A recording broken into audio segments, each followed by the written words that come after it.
The oil market trembled, prices surged, politicians panicked, but no one knew why. Until news of a secret deal by the Saudi prince, made behind closed doors, began to surface. In the world of oil, where a single word can wipe out billions, this agreement changed the rules of the game. What really happened? Why were the world's biggest powers thrown into uncertainty? And what global consequences will this hidden deal bring? The story begins in a sealed negotiation room in Riyadh, where the prince, surrounded by advisors and energy executives, signs a document that will shift the balance of power. Cameras are turned off, phones are banned, but days later, the oil markets are in turmoil. In Washington, Moscow, Beijing, and Brussels, leaders scramble to understand what changed. Oil exporting nations brace for a potential crisis, investors grow restless, and journalists chase every possible lead. But who really stands behind this deal? And who will emerge as the ultimate winner? It was an ordinary night in Riyadh. The heat lingered even after sunset, and the grand halls of the royal palaces glowed with soft golden light. In one of these secluded residences, a group of powerful men gathered. This was no official summit, but everyone present knew. Tonight, they were about to decide the future of the global oil industry. At the head of a long table sat the Saudi prince, the heir to the throne. In front of him, documents worth more than billions. These papers held the power to shift the balance of the world economy. Around him, advisors, oil executives, and shadowy figures whose names would never appear in the press. Their expressions were serious, their voices careful. No one wanted to be the one who spoke too much.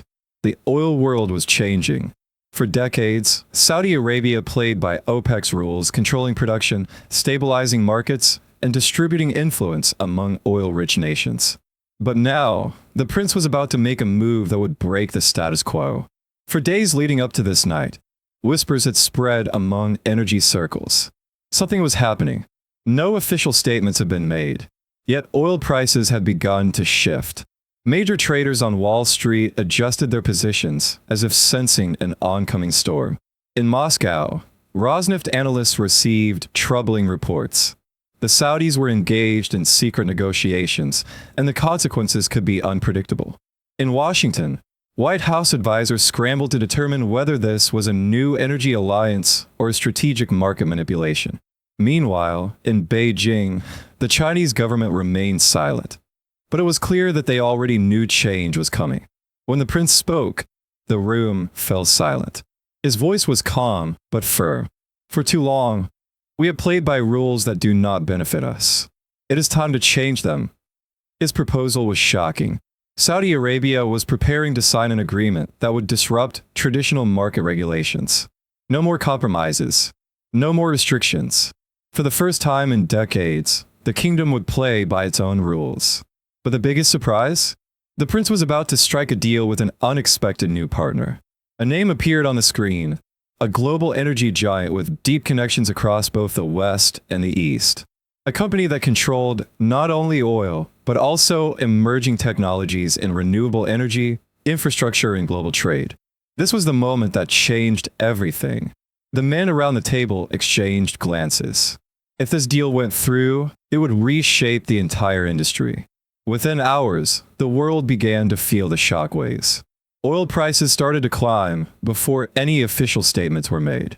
In Washington, senior officials scrambled to gather intelligence. Had Riyadh abandoned its traditional allies? In Moscow, Putin's advisors gathered in the Kremlin. Russia, Saudi Arabia's biggest competitor in the oil market, could not afford to be left in the dark. The Kremlin sent an urgent request to Riyadh, demanding answers. And in Beijing, behind closed doors, high-ranking officials held emergency meetings. If the deal had been made, China might have just found its greatest advantage. But one question remained unanswered. Who would benefit the most? Those present at the meeting remained silent. But outside, the world was already asking questions. The Saudi prince's secret agreement had become the greatest mystery in global energy. And the real question was not if a deal had been made. The real question was, when would the world finally learn the truth?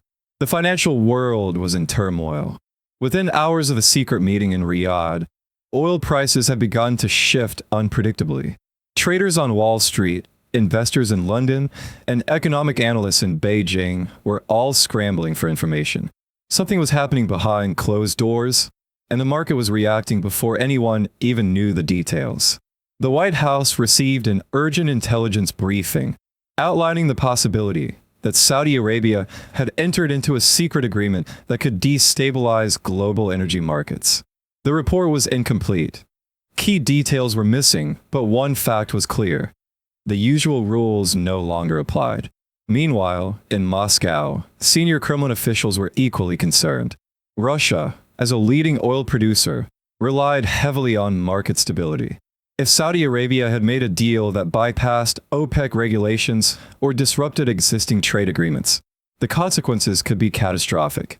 Putin's closest energy advisors were called into emergency meetings, tasked with uncovering exactly what Riyadh had done. Meanwhile, in China, high-ranking officials within the National Energy Administration had already anticipated a shift.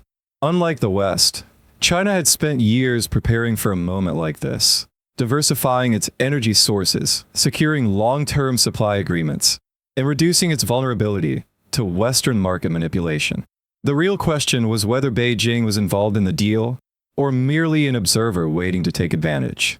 The prince had orchestrated his move with precision. He knew the world would react, but he also knew that he controlled the timing. For years, Saudi Arabia had been seen as a stabilizer in global oil markets. Now it was rewriting the rules. The specifics of the agreement remained a mystery, but leaks had begun to surface in the media. Reports suggested that Riyadh had secured an unprecedented supply chain deal with a powerful energy giant, potentially locking in preferential pricing and exclusive rights to certain strategic reserves. If true, this meant that for the first time in modern history, Saudi Arabia was no longer just a dominant producer. It was shaping the supply chain itself. The implications were enormous. If a major energy corporation was now directly tied to Saudi interests, traditional trade flows could be disrupted. European markets, heavily reliant on stable oil pricing, were particularly vulnerable. Governments in Brussels and Berlin were already raising concerns. Meanwhile, in Washington, the Biden administration faced an urgent dilemma. For decades, the U.S. had maintained a complex but functional alliance with Saudi Arabia. But if Riyadh had made a unilateral move, bypassing existing agreements, it could force a shift in American foreign policy. The possibility of sanctions, economic countermeasures, or even strategic energy partnerships with rival nations was being discussed at the highest levels. As financial networks rushed to interpret the unfolding situation, another complication arose. A highly classified report surfaced within Western intelligence agencies, suggesting that elements within Saudi Arabia's ruling structure had been in direct contact with Chinese officials prior to the agreement. The idea that Riyadh might be shifting its alliances sent shockwaves through diplomatic circles. In response, U.S. officials reached out to key Saudi figures, seeking clarification. The response was vague, neither confirming nor denying the existence of the deal. This only deepened suspicions. As speculation mounted, the first real consequence emerged: oil futures soared. Investors, unable to obtain concrete details, began placing bets on what they feared the most: a supply disruption.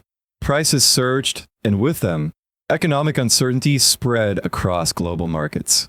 Large corporations that relied on predictable energy costs faced potential losses, while speculators seized the opportunity to profit from the chaos.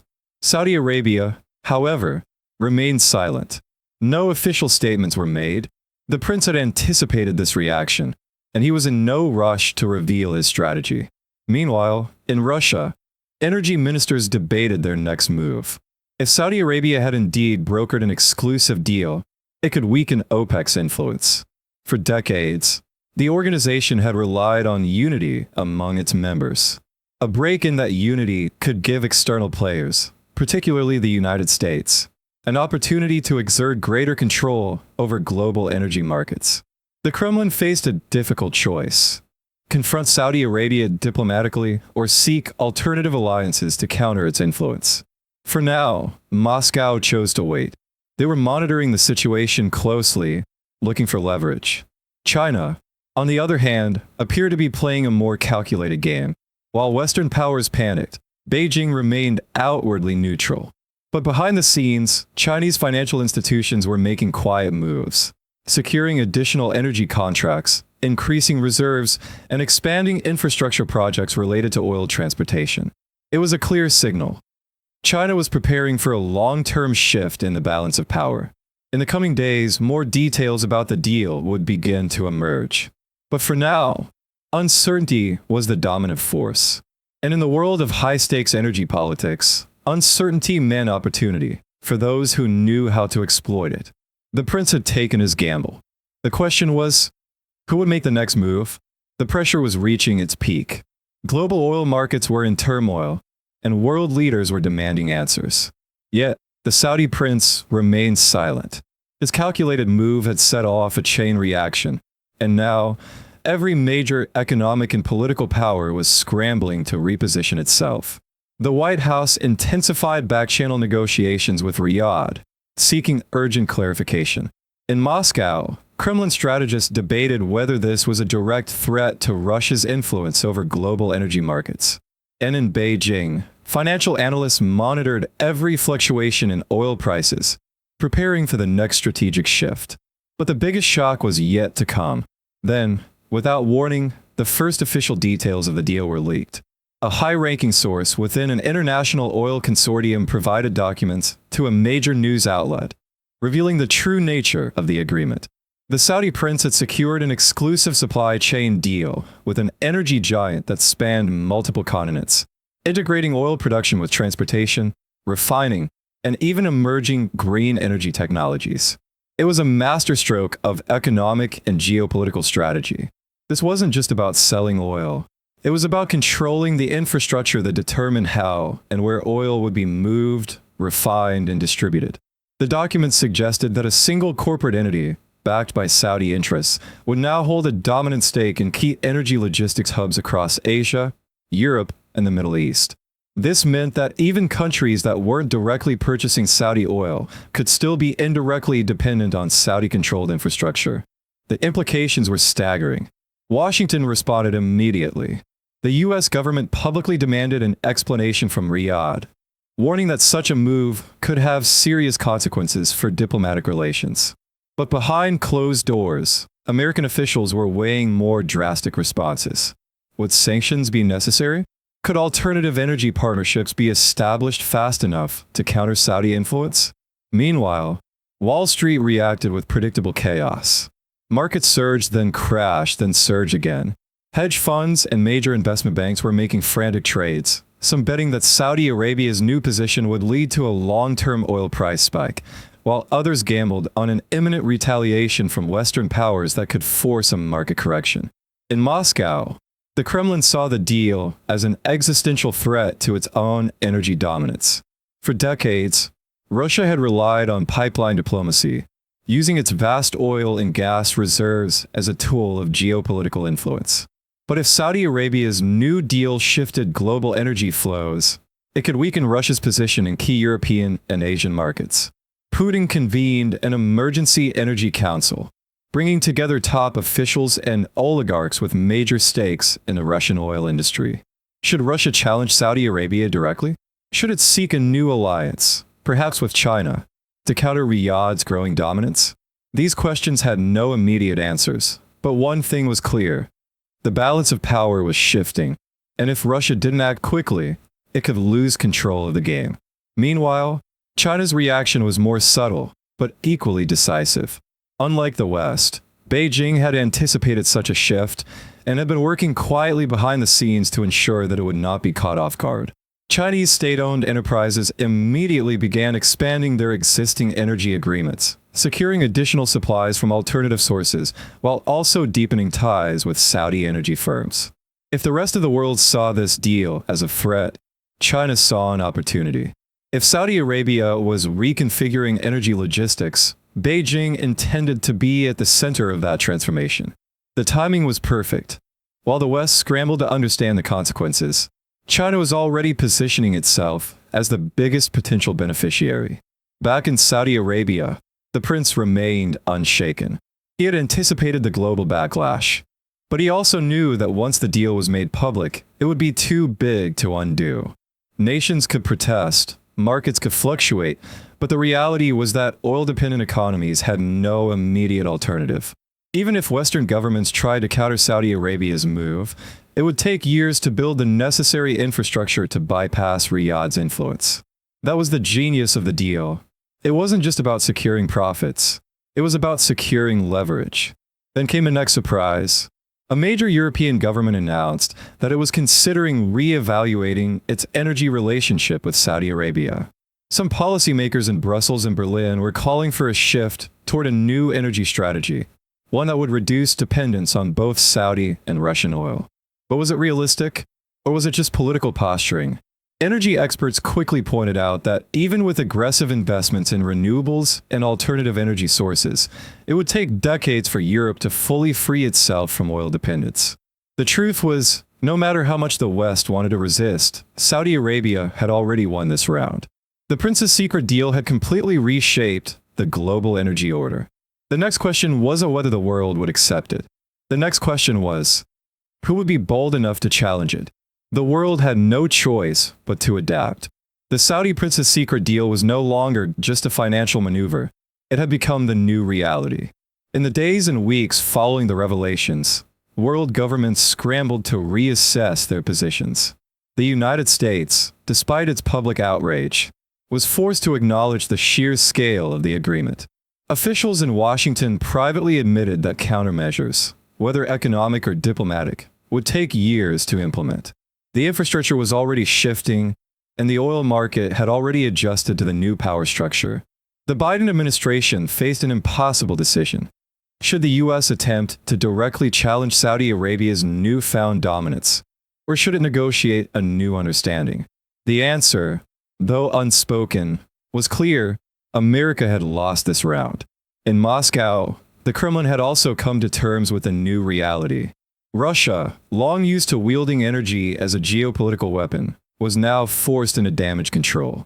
Putin's advisors had already begun securing alternative agreements with regional partners, particularly in Central Asia, to shore up Russia's oil influence. But everyone in the Kremlin knew the truth. Saudi Arabia had outmaneuvered them. The balance of power within OPEC had permanently shifted. Some in Russia's energy elite even whispered that perhaps Moscow should seek closer ties with Riyadh, rather than compete against it. It was an uncomfortable thought, but pragmatism often outweighed ideology. Meanwhile, in China, the response was far more strategic. Beijing had prepared for this scenario better than anyone else. Instead of resisting, Chinese officials quickly strengthened their economic ties with Saudi Arabia, ensuring that China would remain one of the biggest beneficiaries of the new order. State-backed corporations signed long-term contracts with Saudi energy firms, securing access to critical resources at preferential rates. Unlike the West, which was still scrambling for answers, China was already playing the next move. The shift in power wasn't just about oil. It was about who would control the future of global energy logistics. In Europe, the situation was more complicated. The European Union had been caught off guard, and now policymakers in Brussels were faced with a dilemma. On one hand, European leaders wanted to reduce their dependence on Middle Eastern oil. On the other hand, the infrastructure for such a transition simply didn't exist yet. Politicians called for urgent investments in renewable energy and alternative suppliers. But industry experts were skeptical. Despite bold rhetoric, Europe would remain tied to Saudi oil for years to come, and the Saudi prince knew it. For Saudi Arabia itself, the deal had secured something far more valuable than just economic leverage. It had cemented Riyadh's role as the uncontested leader of the global oil market.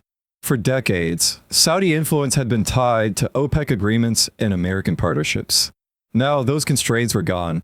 The kingdom had rewritten the rules and forced the world to follow. In the streets of Riyadh, the prince's closest advisors celebrated quietly. They knew that what had just happened was not just a market shift, it was a historic transformation. Saudi Arabia was no longer just a supplier of oil. It was now a gatekeeper to the world's energy supply chain. Of course, not everyone accepted this outcome. In Washington, senators and political strategists debated whether stronger actions should be taken against Saudi Arabia. Should sanctions be imposed? Should alliances be reevaluated? The problem was that Saudi Arabia was too critical to isolate. Unlike Russia, which had been sanctioned heavily, Riyadh still had too many global partners. The US simply couldn't afford to turn its back on the kingdom, not without destabilizing energy markets even further. But the biggest unanswered question was what would happen next. The Saudi prince had played his hand perfectly, but power struggles in the energy sector never truly ended. Would Russia seek revenge in future negotiations?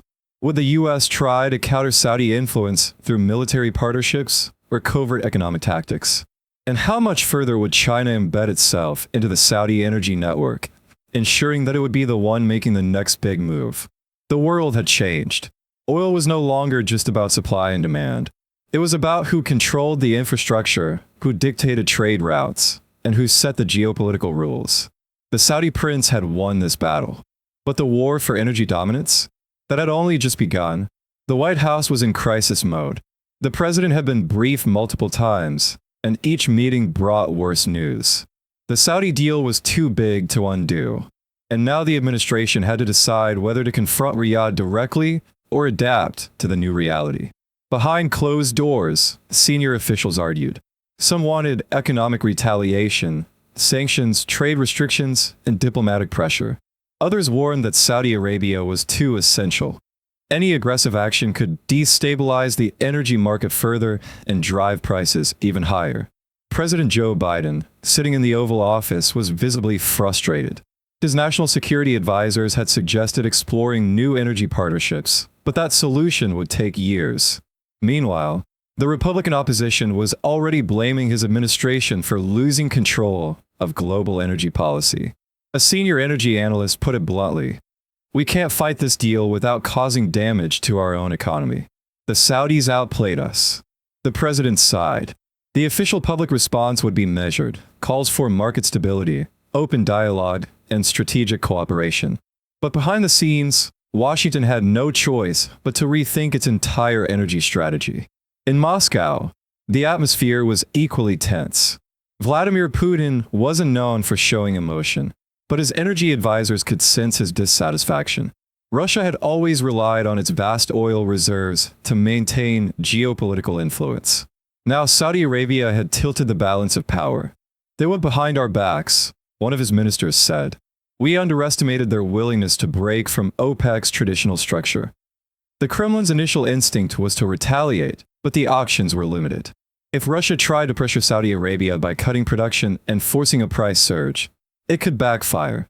Moscow needed oil revenue to fund its domestic policies and military operations. Instead, Putin's strategy shifted. Russia would increase energy ties with China, pushing for stronger long-term contracts that would counter Saudi influence in Asia.